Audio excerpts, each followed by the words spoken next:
pretty excited about this upcoming trip. There's a lot of cool things to look forward to. Spent better part of a month planning on building the truck out to be more camping friendly.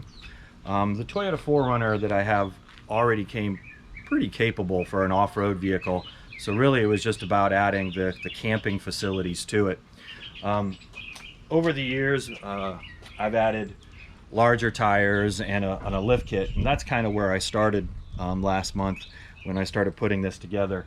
But then I added the more camping, ginger, fair skin friendly things to make the camping a little more fun.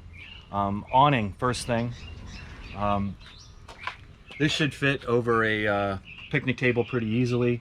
The intention is to use this for light around the picnic table.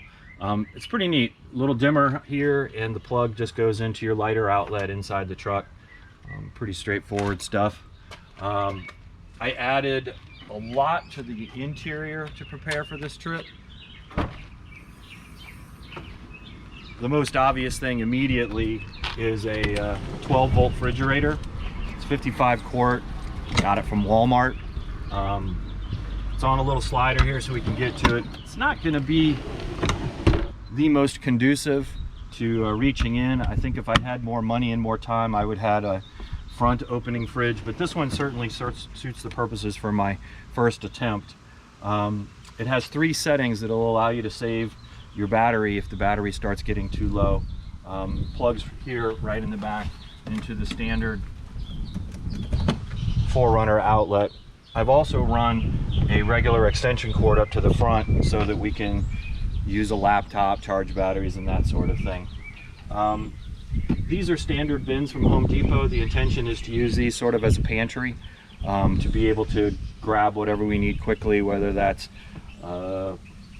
disinfecting wipes and sprays, toilet paper, but also fruit and vegetables, bread, peanut butter, jelly, that kind of thing. The stacking part I thought was pretty cool, and there's also little handles here on the side that'll lock them together and make them one piece, which is pretty neat. Very inexpensive. The drawers are set up really just for organization.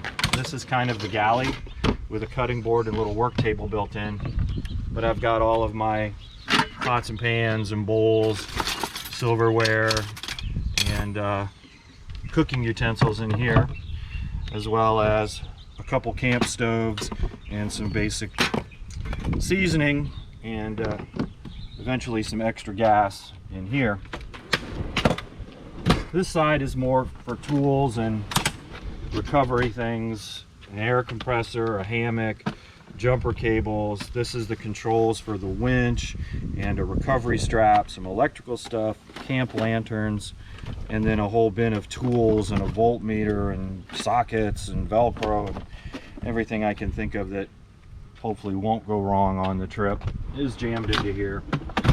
I also have the Orange Box Fabricators Molly panels on the side, which haven't really been filled out yet.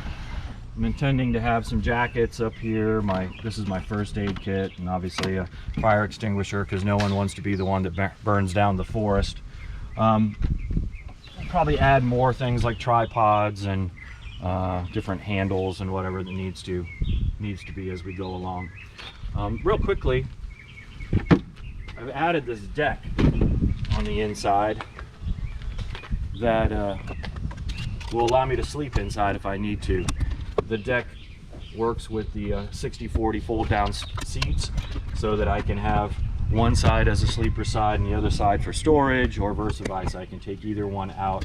We are riding with 3 people, so I think the intention will be that the passenger side becomes storage and the driver's side will always be a seat. I've also added in some under seat storage.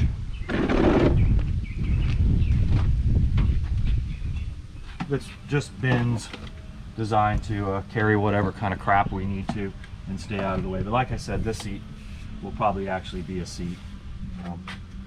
The tent creates a nice working space doing it this way. So I did the awning on the passenger side so that Rob could get at his video gear over there, and then I could get at this side and still be covered if I needed to get in the truck. A couple other things we added that are pretty important. Solar panel.